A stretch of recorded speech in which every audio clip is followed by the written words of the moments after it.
آج کے لیکچر کا موضوع ہے باغ بہار کی ادبی اہمیت، اور یہ لیکچر 11ویں جماعت کے لیے ہے۔ باغ بہار کتاب، جیسا کہ آپ جانتے ہیں یا پچھلے لیکچرز میں ہم نے سنا یا میں نے بتایا آپ کو کہ باغ بہار فورٹ ولیم کالج کی دین ہے، وہاں پہ تصنیف ہوئی ہے یا تالیف ہوئی، چونکہ یہ طبازات کتاب نہیں ہے، ترجمہ کتاب ہے۔ ترجمہ مختلف لوگوں نے کہا کہ یہ براہ راست قصہ چار درویش جو فارسی کا امیر خسرو نے لکھا وہاں سے ترجمہ، اور کچھ لوگوں کا خیال ہے کہ نہیں، وہاں سے نہیں، میر عطا حسین تحسین نے جو 1775 کے آس پاس جو ترجمہ کیا تھا اس کا ترجمہ ہے جو کیا ہے میر امن نے۔ بہرحال جو بھی ہو، گلکرسٹ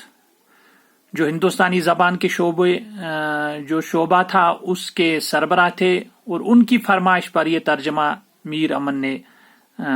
کیا، اور یہ مقبول، سب سے زیادہ مقبول ہوا، سنگ میل کی حیثیت رکھتی۔ اس طرح یہ داستان جو ہے یہ سنگ میل کی حیثیت رکھتی ہے۔ اس داستان کی اشاعت کے بعد اردو نثر میں پہلی مرتبہ سلیس زبان اور آسان عبارت آرائی کا رواج، اور آگے چل کر غالب کی نثری سے کمال تک پہنچا۔ یہ ہم سب جانتے ہیں کہ جو پہلی کتاب جب آپ آج بھی پڑھتے ہیں یا آپ کے سیلبس میں جو اس کا حصہ ہے، ماخوذ جو سبق ہے، جب آپ اس کو پڑھتے ہیں تو ایسی اردو نہیں لگتی ہے کہ 200 سال پہلے کی ہے، لگتا ہے کہ بہت کم سال پہلے کی ہے، یا اتنا فرق نہیں لگتا ہے کہ آج سے 2 سال اس طرح کی اردو لکھی جا سکتی تھی یا جا سکتی۔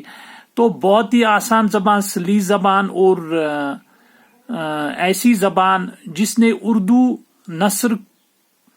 کی ترقی میں اہم رول ادا کیا، اور بعد میں غالب کی نثر بھی جو انہوں نے خطوط میں لکھی، شاعری کے علاوہ جو خطوط انہوں نے لکھے وہی ان کی نثر کا سرمایہ ہے، یا جو بھی دیباچے یا باقی جو چھوٹے موٹے رسالے لکھے، تو وہ نثر بھی آسان تھی، اس نے بھی اس کی ترقی میں اہم رول ادا کیا۔ اس بنا پر مولوی عبدالحق کا کہنا ہے کہ اردو نثر کی ان چند کتابوں میں باغ بہار کو شمار کیا جاتا ہے، جو ہمیشہ زندہ رہنے والی ہے اور شوق سے پڑھی جائیں گی۔ بہت صحیح کہا ہے عبدالحق نے کہ بہت ہی مشہور کتاب ہے اور زندہ کتابوں میں رہنے والے۔ ایک تو اس کا قصہ مشہور ہے جو مافوق الفطری ہے، جس کو آپ آج بھی شوق سے پڑھتے ہیں، جن دیو پری کی سے، حالانکہ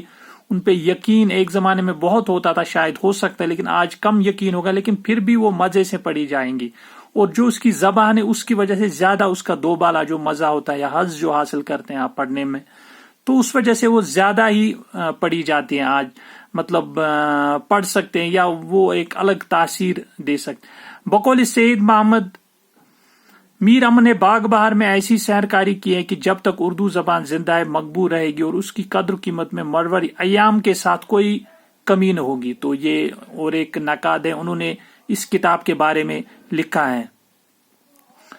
اور وقار عظیم بھی ایک بڑے مصنف ہیں، ادیب، نقاد ہیں، تو انہوں نے بھی اس کے متعلق کچھ جملے کہے ہیں۔ داستانوں میں جو قبول عام باغ بہار کے حصے میں آیا وہ اردو کی کسی اور داستان کو نصیب نہیں ہوا۔ تو ظاہر سی بات ہے، جو ہم نے پڑھا یا جو میں نے آپ کو پچھلے لیکچرز میں یا اس سے پہلے جو اسی لیکچر میں کچھ باتیں کہی کہ باغ بہار اردو کی سب سے بڑی کتاب ہے، یا چاہیے داستانی ہو، اور داستانوں کا رواج آج نہیں ہے۔ بہرحال زبان کے حوالے سے یا کہانی کے حوالے سے جس طرح اس کہانی کو پیش کیا گیا ہے بہت ہی لطف اندوز، یا کہہ سکتے ہیں اس حوالے سے اس کتاب کا مطالعہ کرنا مطلب کیا جا سکتا ہے۔ تو اشاعت جان گلکرسٹ کی فرمائش پر یہ ترجمہ ہوا تھا، جو میں نے پہلے ہی کہا۔ تو ہندوستانی پریس کلکتہ سے اس کی اشاعت ہوئی، پھر زیر تحت یہ فورٹ ولیم کالج کی ہوئی۔ کتاب کے دیباچے میں جان گلکرسٹ نے امیر خسرو کے قصے چار درویش کا ترجمہ کرا دیا، اور لکھا ہے کہ امیر خسرو سے ترجمہ پہلے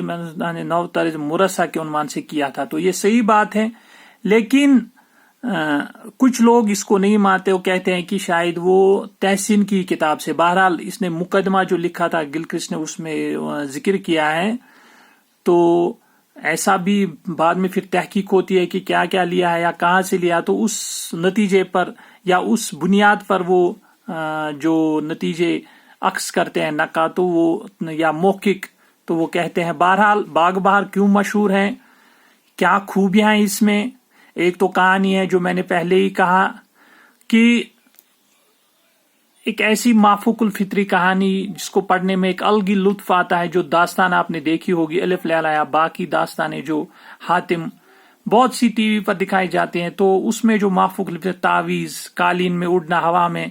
یا باقی جو تعویذ پہن کے غائب ہونا, تو ایسی بہت سی جو طاقتیں وہ دکھاتے ہیں ایک عام انسان پر جو نہیں ہو سکتی عموماً اس طریقے کی. انسان کا ہوا میں اڑنا, ایسے چھلانگ لگا کے پیڑ پہ چڑھنا, یا باقی جو یا مطلب طاقت دکھائی جاتی ہے انسان کی کہ پہاڑ کو ہلا رہا ہے یا پیڑ کو ایسے ہلا رہا ہے انگلی سے, تو وہ مافوق الفطری باتیں ہوتی ہیں, وہی اس میں بھی ہے. اور وہ چونکہ آج یقین نہیں کر سکتے ان باتوں پہ اتنا جتنا اس زمانے میں کیا جاتا تھا, یا لوگ اس سے لطفاً, بہرحال وہ پڑھی جا سکتی ہیں, اس کی اپنی اہمیت برقرار ہے ادب کے حوالے سے. تو داستانوں میں جو قبول عام باغ بہار کے حصے میں اردو کی کسی داستان کو نصیب نہیں ہو. عوام و خاص دونوں میں داستان آج بھی اتنی ہی مقبول ہے جتنی آج سے 250 برس پہلے تھی. آج مجھے لگتا ہے کہ 250 یہ بہت پہلے کی بات ہے, آج 250 برس کے قریب اس کو ہو گئے ہیں, 220 سال کے قریب, کیونکہ 1800 میں یہ تصنیف ہوئی تھی, تو آج 2020 کے حساب سے آج کہیں گے تو 200 سال نہیں بلکہ 1800 یہ 220 سال کے قریب اس کو ہو گئے پبلش ہوئے. اس کی غیر معمولی مقبولی کی سب بڑی وجہ اس کا دلکش اسلوب اور دلنشی انداز بیان ہے. تو دلکش اسلوب جو میں نے پہلے ہی کہا کہ بہت آسان زبان میں اس میں باتیں, یہ جو ترجمہ ہوا ہے, دہلی کی عام زبان, محاوراتی زبان جو جس کو بولتے ہیں, مشکل زبان نہیں, عربی فارسی الفاظ کا بہت کم استعمال ہے, اور دلنشی انداز بیان ہے, اور انداز بیان بھی دلنشی ہے, وہ نہیں ہے کہ کھردرا ہے. اور یہ بہت بڑا کمال ہے ترجمہ نگار کا جو اس وقت میر امن نے انجام دیا, اور اسے اردو زبان میں ممتاز مقام عطا کرتے ہیں. یہ چیزیں اس کو. باغ بہار کے مصنف میر امن دہلوی چونکہ فورٹ ولیم کالج سے متعلق تھے یا تعلق رکھتے تھے, اس لیے ان کی تصانیف بھی کالج کے متعینہ مقاصد کے تحت لکھی گئی, اور ان میں وہ تقاضے بالخصوص پیش نظر ہے جن کی نشاندہی ڈاکٹر جان گریفث نے کی تھی. تو یہ ظاہر سی بات ہے کہ انگریزوں کو پڑھانا تھا, ان کے لیے زبان سیکھنا جو تھا بہت